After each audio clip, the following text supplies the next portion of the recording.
What if the man who once broke you now had to serve you?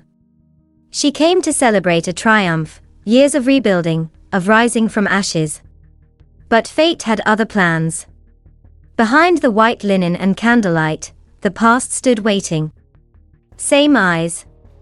Same smirk. But this time, he wore an apron. Would he recognize her? Would he dare speak? Don't look away. The reckoning has only just begun. The lights at Lestis dimmed to a soft amber glow, casting golden reflections on polished crystal and silver cutlery. Conversations murmured around her like a low hum, elegant and distant. But for Ivy Quinn, the world narrowed to the swirl of burgundy in her wine glass and the rhythmic thud of her heartbeat. She had made it.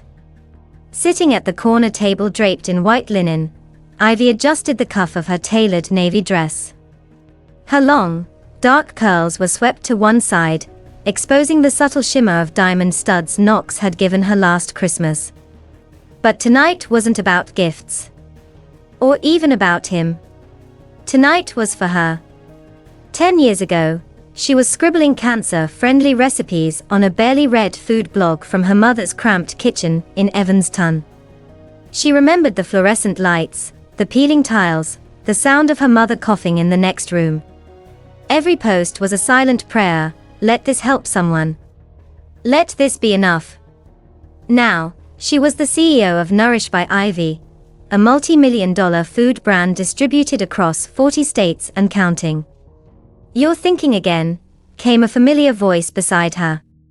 She turned to Knox Wilder, his piercing blue eyes already reading her face. Tall, composed, always in control, he had the kind of quiet intensity that calmed storms, or started them. "I'm allowed to. I earned tonight." He chuckled, leaning back in his chair, sipping his whiskey. "Damn right, you did." His hand brushed hers across the table. "I still remember when you made me taste that beet puree for the 10th time. You said it had to be hospital-friendly, but not taste like sadness." She smirked. "It's not easy making vegetables taste like comfort." The waiter arrived with their first course, roasted parsnip soup with truffle foam. Ivy murmured a polite thank you, her eyes momentarily scanning the restaurant. The air carried hints of caramelized shallots, rosemary, and the confidence of chefs who knew their art. This was the place where the culinary elite came to be worshipped. And now, she belonged here. As the meal progressed, Knox raised his glass. "To Ivy Quinn, blogger, CEO, and the only woman I know who can charm a hospital boardroom and burn a lemon tart in the same week." She clinked her glass with his, laughing. But behind her smile was something quieter, steadier. Pride. Not in what she had, but in who she had become. She looked around again, eyes catching on a new server approaching the far side of the room. There was something strangely familiar about his walk. Broad shoulders. Confident stride. That particular tilt of the chin, cocky, like he owned the world even in a waiter's vest. Her breath caught. No. It couldn't be. But then he turned. And the past, which she had so carefully buried beneath years of progress, stood 20 feet away. Holding a tray. Ivy's fingers froze on the stem of her glass. It was him. The tray in his hands didn't shake, but she could see the tension in his jaw. Ethan Powell, dressed in the crisp black uniform of Lestist's floor staff, moved smoothly between tables, like nothing had changed. Like he hadn't once walked out of her life and slammed the door behind him. He hadn't seen her yet. Good. She needed a moment. Maybe two. Memories hit like cold water. The small apartment on Halstead. Her mother's voice cracking over the phone, "It's spreading, Ivy. They said it's bad." Her rushing home, scraping together every dollar, putting everything on pause, her dreams, her relationship, herself. And Ethan. "I didn't sign up to be someone's backup plan," he'd said. This blog crap isn't going anywhere, Ivy. Be real. Then came her, Veronica. Twice divorced, dripping in silk and stocks, with a private chef and a penthouse overlooking Lake Michigan. Veronica had offered Ethan what Ivy never could at the time: luxury, security, an instant career boost. And he took it. He didn't even flinch when he left. No goodbye. Just a text, "You're better off without me. Good luck with your soups." Soups? Her jaw clenched. Ivy. Knox leaned in, noticing her sudden shift. What's wrong? Before she could answer, Ethan turned again, this time toward their table, and their eyes locked. His smirk faltered. Just a flicker, but she saw it. He recognized her. He approached, tray balanced perfectly, and the room might as well have gone silent.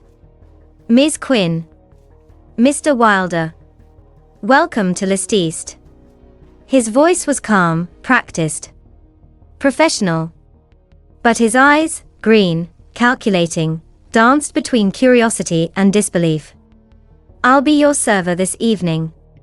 Ivy raised one brow, her voice smooth as honey. "Ethan. Didn't expect you here." A pause. His facade cracked slightly. Well. I could say the same." He looked her up and down. "You clean up nice. Better than the last time I saw you. Crying in your Honda Civic." Knox stiffened beside her.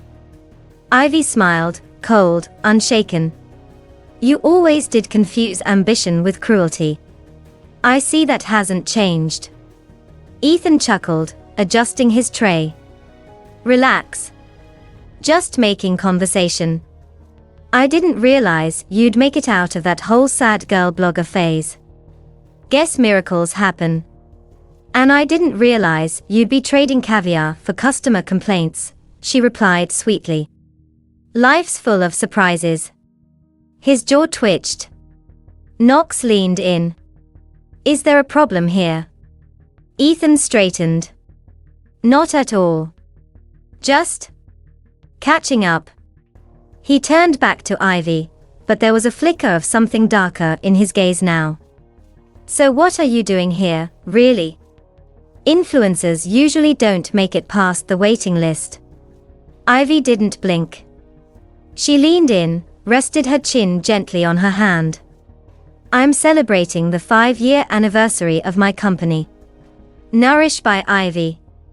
His face changed. Barely, but she saw it. "We just closed our 3rd national distribution deal. Target, Whole Foods, and yesterday." She let the pause hang, Mayo Clinic. Ethan opened his mouth, then closed it. The tray in his hand dipped slightly. Ivy picked up her menu. "Now, if you don't mind, Ethan, I'd love to get back to my celebration. Unless you'd like to bring me another reminder of how far I've come." He stood there a beat too long before offering a stiff nod and walking away, the tray now visibly trembling. "That was him, wasn't it?" Knox said quietly, watching Ethan's retreat. Ivy inhaled slowly, chest rising with the weight of 1,000 unspoken words. "Yeah," she murmured. "That was him." Ethan returned with their wine, but the bottle trembled slightly in his grip. Chateau Margaux 2010. Ivy knew the label well. A bold choice for someone clinging to composure. "Would you care to taste, Ms. Quinn?" he asked, voice steady, too steady. Ivy nodded, eyes never leaving his. He poured, and she took a sip. Smooth. Well balanced. Doesn't try too hard. Unlike some people, Knox muttered under his breath. Ethan heard it. The muscle in his cheek twitched, but he didn't bite. "Not yet." "So," he said casually, placing the bottle down, "this company of yours. What is it again?" "Baby food for adults." Knox sat up straighter, about to speak, but Ivy touched his arm, stopping him. She smiled sweetly. We produce tailored nutrition for cancer patients. Meals developed in partnership with oncologists and registered dietitians. Our clinical line is FDA approved.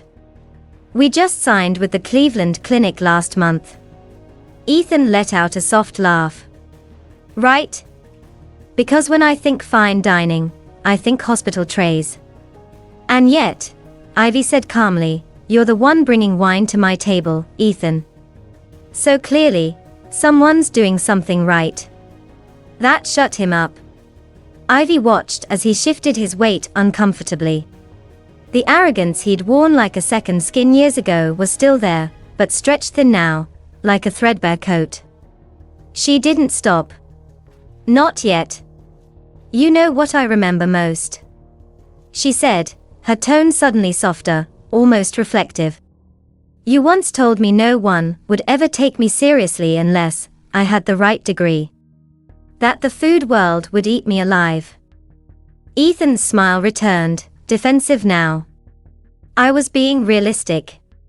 No, she said, locking eyes with him. You were being small. And afraid. You saw someone with nothing but a blog and a dying mother and you bet against her. His face froze.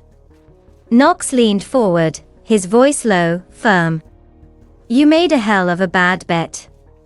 Ethan tried to recover. You know, I thought about reaching out when I heard your name pop up in an industry article. But I figured you were too busy playing house to take my call. That was his mistake. Ivy tilted her head. You assumed I was alone. Then, slowly, deliberately, she lifted her left hand from beneath the table. The diamond sparkled under the low golden light of Lestiste, brilliant and unmistakable. Ethan stared. The silence between them thickened. You're married? Yes, Ivy said simply, eyes unblinking. To Knox Wilder. Ethan's expression fractured like glass under pressure. Wilder. The logistics guy. The one in the Forbes 40 under 40. That's him. He tried to recover. Didn't think he'd go for someone domestic. Knox raised a brow. Didn't think you'd go for polyester. Ethan's eyes narrowed. Cute. Ivy leaned back in her chair, utterly composed. I didn't come here tonight expecting to see you, Ethan. I didn't need revenge, or closure, or some dramatic reunion. I came to celebrate a company I built from the ground up. A mission born out of pain. A dream everyone, you included, said wouldn't last. She paused, letting the weight of her words settle. But since you're here, maybe it's fitting. Maybe you were meant to see what it looks like when the person you left behind outgrows the version of herself you tried to break. Ethan stood still, breath shallow, the mask slipping further. For the first time that night, he looked small. Not because of where he stood, but because of what he lost. And Ivy. She hadn't just survived him. She'd outpaced, outshined, and outloved him. Enjoy the wine, he muttered before walking off, shoulders tighter than when he arrived. Ivy exhaled. Knox looked at her, a slow smile forming. You didn't just win that round. You buried him in it. She shrugged. I didn't come here to win. I came to eat. But inside, something deeper stirred, satisfaction, yes. But also, a strange, unexpected ache. Not for him, but for the girl she used to be. 3 days later, Ivy found herself in a private dining lounge on the top floor of the Harrov Hospitality headquarters, all glass, steel, and the scent of freshly brewed espresso. The view of downtown Chicago stretched behind her like a promise. Across the marble table sat Vivian Hargrove, mid-60s, effortlessly elegant, and radiating the kind of authority that made interns snap to attention from across the room. She stirred her coffee with the same deliberation Ivy used when plating a tasting dish. You're not what I expected, Vivian said, eyes twinkling above her rimless glasses. Ivy offered a small smile. Neither was cancer. But it's what pushed me to start Nourish. Vivian leaned forward. That's what I admire about you. You built something meaningful, something human. Harrove could use more of that. Ivy arched a brow. Are you saying your 3-star dining empire needs oatmeal pouches? Vivian chuckled. I'm saying we need heart. And you have it. Along with strategy, grit, and an audience that trusts you. She slid a leather-bound folder across the table. Inside, mock-ups of a collaborative line between Nourish by Ivy and Harrove's new wellness-forward bistro, Linden Sage. Ivy turned the pages slowly, absorbing the vision. Carefully curated menus. An expansion into plant-based, immune-supportive cuisine. Co-branded events. Her recipes on linen menus in one of Chicago's most revered restaurant chains. It was a dream she hadn't even dared to articulate. So what's the catch? She asked, closing the folder. Vivian folded her hands, her smile unwavering. Linden Sage needs new culinary leadership. Someone who can bring a fresh voice to the kitchen and the brand. I want that person to be you. Ivy blinked. Executive chef. No. Hire. Culinary director. Public facing. Strategic. Vivian paused. You wouldn't just design menus. You'd define the narrative. Ivy's breath caught. It was a monumental offer. A legacy maker. But, Vivian continued, voice tightening ever so slightly, you should know. Linden Sage's current culinary manager would have to be transitioned out. Ivy stared at her. No. No. No way. Ethan Powell, Vivian confirmed. I assume you're familiar. The folder suddenly felt heavy in her lap. Of all the kitchens in the world. Vivian, Ivy began carefully, that's complicated. Vivian nodded. He's talented. But stuck. Resistant to evolution. And frankly, she leaned in. I don't need another ego at the helm. I need someone who sees food as healing. I need your voice. Ivy didn't respond right away. Her fingers traced the corner of the folder. Her mind was already racing. Working with Vivian meant reach. Influence. Resources she'd never had access to. But Ethan, the man who once called her work a joke, now standing in a kitchen she'd command. It was too ironic to be real. Vivian stood. Think about it. But not for too long. I have other candidates, of course, but none I'm as invested in. Ivy rose to shake her hand. Thank you. I'll give you an answer soon. That evening, Ivy stood in the empty dining room of Linden Sage. Polished concrete floors, open kitchen, exposed beams, rustic elegance with just a whisper of tension. And then, the inevitable. So the rumors are true. Ethan. He leaned against the prep counter, arms folded. No tray this time. Just the same smug expression wrapped in a chef's coat. Ivy turned slowly. Didn't realize you were on rumor patrol now. Vivian wants to replace me with you, he said bluntly. That's what I heard. She didn't deny it. She made me an offer. And you're considering it? Ivy met his eyes. I'm considering a lot of things. Like how surreal it is that the same man, who once mocked my hospital food, is now standing in a kitchen he might lose. To me. He stepped forward, jaw tight. You think a few successful product launches and a sob story give you the right to take over this? I think building a company from scratch gives me more than the right. It gives me perspective. Something you lost when you chose comfort over purpose. He scoffed. Don't pretend like you're better than me just because you married money. That hit a nerve. But Ivy didn't flinch. I didn't marry money. I married someone who believed in me when I had none. She stepped closer, her voice low and cutting. Which is more than I can say for you. Ethan looked away, but not before she saw it, that flicker of insecurity. You're not a real chef, Ivy, he said quietly, bitter. You don't have the training. The blood. The burn marks. You skipped the line. She leaned in. No, Ethan. I built a new line. Silence stretched between them. Then, finally. If you take this from me, he said, voice tight, you'll be proving everything I said about you was right. She smiled softly. No, Ethan. If I take this, it proves everything you said was wrong. It was late afternoon when Ivy stepped out of a strategy meeting at Harrow HQ, her phone buzzing with a message from reception. A Miss Veronica St. James is here to see you.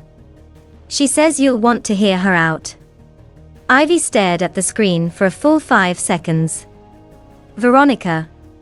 The name alone was like biting into an old scar. Part of her wanted to ignore it. Walk out. Keep moving. But curiosity has a way of dragging you right back into the fire, even when you know better. The lounge was quiet. Afternoon sunlight streamed through floor-to-ceiling windows, casting long shadows over the slate floor. And there she was. Veronica St. James. Draped in a tailored cream coat, sunglasses perched on a perfectly sculpted updo, holding a porcelain teacup like it was a crown jewel. Her presence hadn't dulled with age, it had sharpened. She still looks like money, Ivy thought grimly. Veronica looked up and smiled. Ivy Quinn.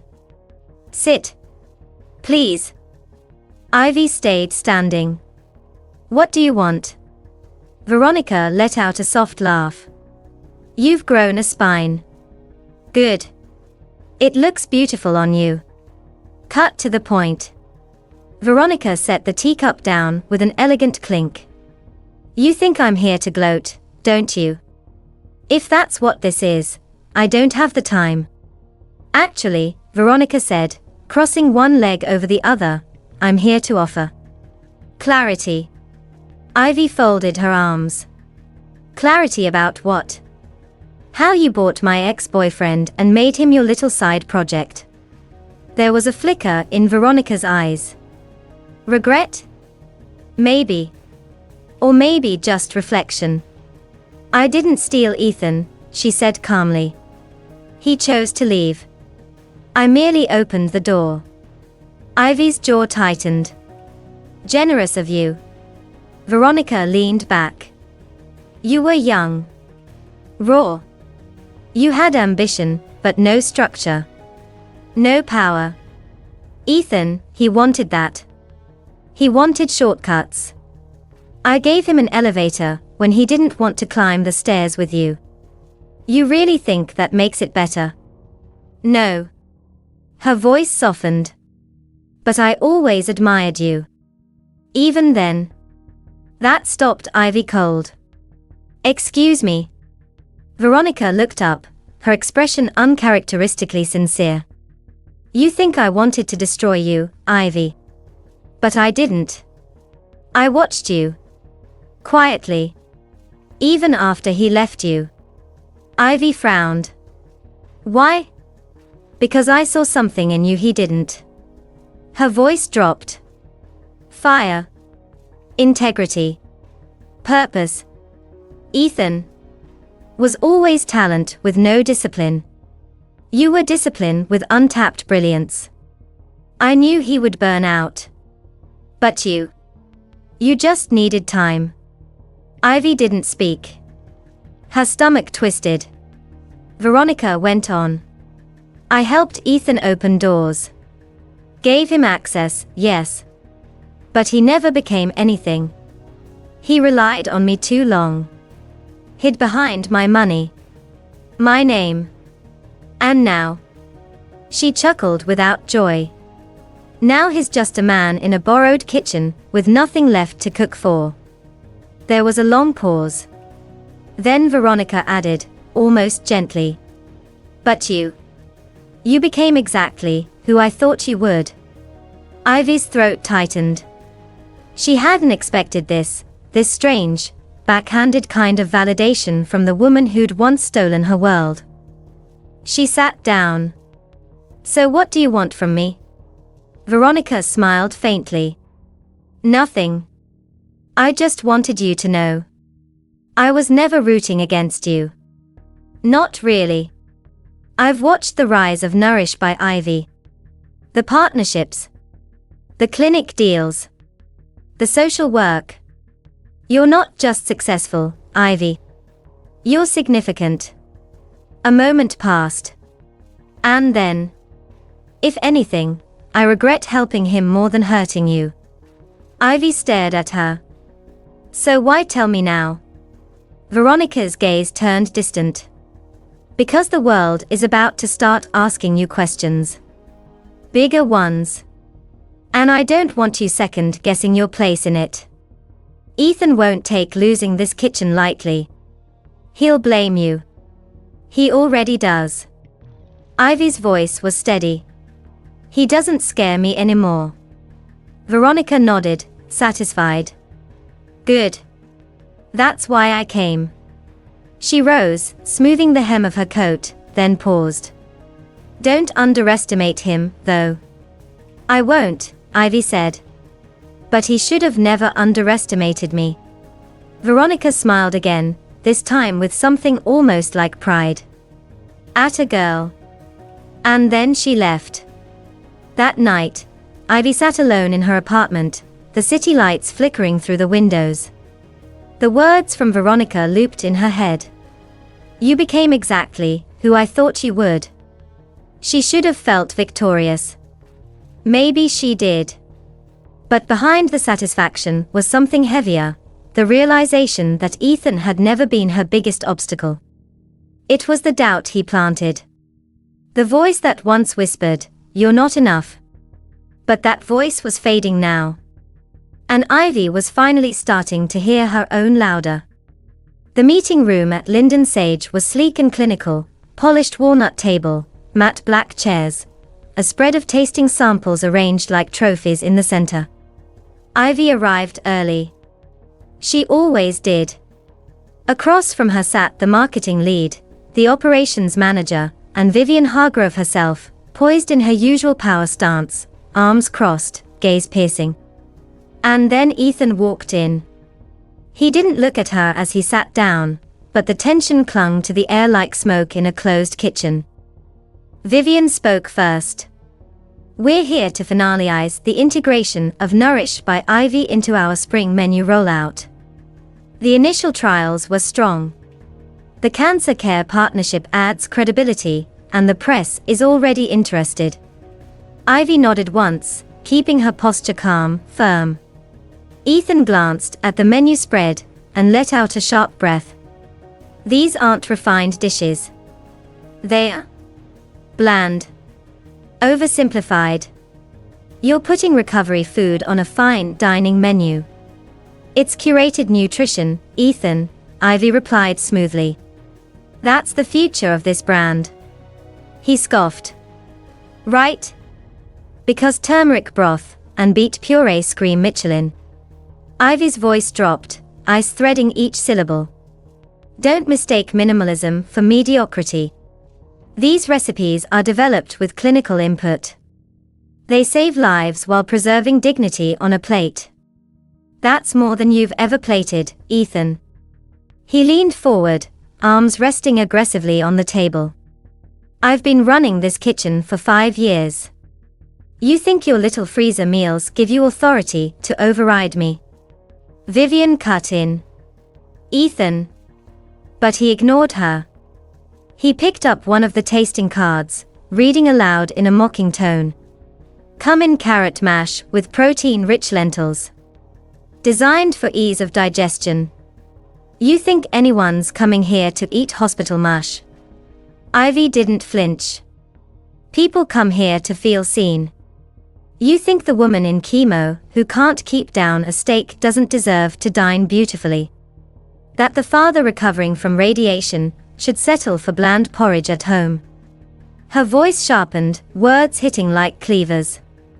You don't need to understand the value, Ethan. You just need to stop standing in its way. The room went quiet. Vivian looked between them, then stood. I've heard enough. Ethan blinked. Vivian. She held up a hand. You've been resistant to change for months. You belittled our guest chef in front of investors. And now, you're actively undermining a strategic partnership that could define the next decade of this company. He straightened in his chair, panic flashing across his face. You can't seriously be considering. You're done here, Ethan. The silence that followed was suffocating. Ethan stood slowly, his chair scraping loudly against the floor. He looked at Ivy, not with anger this time, but disbelief. Maybe even betrayal. You really wanted to take it all, didn't you? Ivy's expression was calm, but not cold. I never wanted to take anything. I wanted to build something. You just happened to be in the way. Vivian nodded to security discreetly waiting by the door. Ethan hesitated, then turned without another word. The door had just closed behind Ethan, and the silence he left in his wake was louder than anything he'd said. Ivy stood still, eyes on the now empty seat across from her. Her jaw was tight, but her shoulders were beginning to release the tension they'd carried through the entire meeting. Vivian slowly sat down, then folded her hands on the table and looked at Ivy. You okay? Ivy took a moment before answering. I should be. Vivian studied her. But you're not. I didn't come here to get him fired, Ivy said quietly. I came to help build something better. And I just... She paused, searching for the words. I didn't expect it to feel like this. Vivian nodded. He did this to himself. I know. You didn't push. You led. There's a difference. Ivy finally looked at her. Still. I never wanted to humiliate him. Even after everything. There was a long beat of silence between them. Then Vivian reached for the folder Ivy had brought, the revised seasonal concept for Linden Sage, designed with clinical precision and creative warmth. She opened it with care, almost reverence. Do you want this role? She asked, eyes still on the papers. Ivy didn't answer right away. She looked around the room. This space, modern, sophisticated, powerful, had once felt like it belonged to someone like Ethan. But not anymore. Now she saw her fingerprints in it. Her voice. Her values. She saw herself. Yes, she said at last. I do. Vivian closed the folder, satisfied. Then it's yours. Executive Culinary Director of Linden Sage. Ivy inhaled deeply. Not just because of the title, but because she knew what came next, rebuilding something that had been run by ego with empathy. Turning a space known for exclusivity into one rooted in accessibility. Elevating nutrition into an experience. She wasn't just taking Ethan's seat. She was redesigning the entire table. But even as that thought crystallized, a pang of memory crept in. Ethan's face. His voice. The confusion when he realized Ivy wasn't the girl waiting on the sidelines anymore. Vivian saw the flicker in Ivy's eyes. You still feel sorry for him? Ivy hesitated. No. Not sorry. Just sad. For the version of him that might have done something great. The one who never showed up. Vivian stood and offered her hand. Then make sure you show up, every day, with everything he never did. Ivy took her hand firmly, eyes steady now. I will. And as she walked out of that room, not as someone's ex, not as someone to be doubted, but as the woman in charge, she knew one thing for certain. You don't have to destroy someone to rise. But you do have to stop letting them stand in your light. 6 months passed. Chicago's skyline glittered like a constellation of second chances, and Ivy Quinn stood right in the center of it, on the rooftop of Linden Sage, now transformed from a once stagnant concept into the most talked about restaurant in the city. The headlines spoke for themselves. The woman who revolutionized wellness dining. Culinary with a conscience, Ivy Quinn leads the future of food.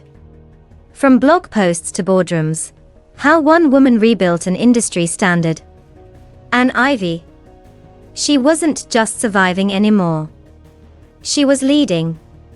Her days were filled with food innovation meetings, press interviews, speaking at hospital conferences, and menu testing with her growing RD team. But in every plate served, in every word she spoke to the media, one thing remained crystal clear. She wasn't anyone's sidekick. Not a man's. Not a system's. Not even her own past's. Vivian entered the test kitchen one afternoon as Ivy stood over a row of samples. Busy as always. Ivy smiled. You don't get to shift culture with a salad and a slogan. Vivian chuckled. Well, whatever you're doing, it's working. We've got offers to expand into New York and San Francisco. Even London's asking. Let's pace it, Ivy said, but her eyes sparkled. If we grow too fast, we lose what matters. Vivian gave a proud nod. You've changed this place. Not just the food. The tone. The purpose. Ivy glanced toward the window, where the city buzzed below. I used to think I had to prove myself to people like Ethan, she said quietly. Now I know. I just had to believe myself first. Back at her own office, now the polished HQ of a reborn nourished by Ivy, the energy was electric. Her team had grown from 3 interns in a co-working space to a full operations department with national distributors, clinical nutritionists, and even a packaging design lab. They had just launched a new healing at home line for patients recovering from major treatments. Within a month, it had been picked up by 3 regional hospital chains. And in the center of it all was Ivy. Focused. Fearless. Fulfilled. But the world has a way of offering reminders, sometimes soft, sometimes sharp. It was in a passing industry article that she saw his name again. Ethan Powell returns to private dining, exclusive chef for Veronica St. James' philanthropic culinary series. Same woman. Same role. Different title. No longer up and coming. No longer on any radar that mattered. Ethan still had his apron. Still had his knives. But his name no longer stirred conversation in boardrooms or press rooms. It barely raised a whisper. Ivy stared at the screen for a moment, then closed the tab without reading further. She didn't need to. She didn't hate him. She didn't envy him. She didn't wish him failure. He had simply become irrelevant. That night, in the stillness of her apartment, Knox brought her tea and sat beside her on the couch. You've been quiet. She looked at him, smiled gently. I think I finally stopped fighting ghosts. He reached over, laced his fingers with hers. Took you long enough. She leaned her head against his shoulder, letting herself breathe. She wasn't the girl with something to prove anymore. She was the woman who had built something no one could take away. And in that moment, with the city humming below and peace wrapped around her like warm linen, Ivy Quinn knew. She didn't just win. She became unshakable. Lististe hadn't changed. The white linens, the flickering candlelight, the orchestral hum of fine dining, it was all the same. But for Ivy, everything was different. She sat across from Knox, now her husband, fingers interlaced with his as they sipped wine, and watched the room unfold around them. Her hair was pinned back in a sleek twist, her black dress cut sharp and elegant. She carried herself like someone who no longer had to prove her place, only inhabit it. Knox leaned in. Still weird being back here. Ivy smiled. A little. But not in the way I thought. It's like walking through an old chapter and realizing it doesn't hurt anymore. The server approached with their entries, wild mushroom risotto and rosemary lamb, and placed the plates with practiced precision. But just as Ivy reached for her fork, a familiar voice pierced the ambient calm. Well, seems some things really do come full circle. She looked up and there he was. Ethan. Same posture. Same perfectly pressed uniform. But the edge he used to carry had dulled. The glint of superiority was gone, replaced by something subtler. Uncertainty. Resentment. Maybe even envy. Ivy didn't flinch. Hello, Ethan. His eyes flicked to Knox, then back to her. Didn't think I'd see you here again. Thought you were too good for this place now. Ivy took a calm sip of her wine. Not too good. Just finally at peace with it. Knox, ever composed, gave Ethan a polite nod. Evening. Ethan ignored it, eyes narrowing. So this is what winning looks like. Winning. Ivy echoed. She set her glass down gently. No. This is what healing looks like. Ethan's jaw tightened. You've come a long way. I have. He shifted his weight slightly. Must be nice. Being the one everyone talks about. The interviews. The accolades. The Visionary of the Year articles. Ivy tilted her head, voice soft but unshakable. It's not about being talked about. It's about finally having something to say. Ethan looked down for a moment, and when he met her gaze again, the bravado cracked. I thought I'd made the right choice back then. She held his gaze. Calm. Clear. And I'm glad you did. Because if you hadn't walked away, I wouldn't be here. The words landed like stone, not out of spite, but of truth. Knox reached for Ivy's hand under the table. She laced her fingers with his, the gesture unspoken but undeniable. Ethan saw it. He cleared his throat. Well. Enjoy your evening. We will. He turned to leave, then hesitated. Ivy. He said without turning back. You really did it. She watched his back as he walked away. Yes, she murmured. I did. But he was already gone. Later that night, walking hand in hand with Knox under the city lights, Ivy exhaled the last breath she didn't realize she was holding. That was the goodbye I never got, she said quietly. And the closure you didn't need, Knox added. She smiled. Exactly. Because true closure isn't when they say sorry. It's when you realize you've already moved on. It had been a year since Ivy last walked out of Lististe. A year since she faced the man who once shattered her, and realized that nothing he broke had stayed broken. Now, she stood in the newly opened flagship of Nourish Collective, a hybrid space in River North that merged clinical nutrition, a teaching kitchen, and a restaurant with a waitlist booked out 6 weeks in advance. Journalists called it where science meets soul. Ivy simply called it home. She moved through the polished space with ease, exchanging hugs with dietitians, tasting a turmeric broth a chef was tweaking, helping a young cancer survivor measure quinoa in their first cooking class. Her name was on the wall, but her heart was in the floorboards, in the food, in every smile exchanged over a bowl of something real. Upstairs, Knox was on a call with a European investor. Their expansion plans had become global. But even with everything moving faster, higher, bigger, they never lost each other. At night, their home wasn't filled with strategy decks or press kits. It was filled with jazz music, open windows, quiet dinners. Sometimes chaos, sometimes calm, but always theirs. One evening, Ivy stepped onto the rooftop garden of the collective. The skyline glowed behind her, and for a moment, she stood still, letting the wind run fingers through her hair. She thought of her mother. Of the kitchen that smelled like Vicks and roasted carrots. Of the blog posts written at 2 a.m., with hands trembling from fear and hope.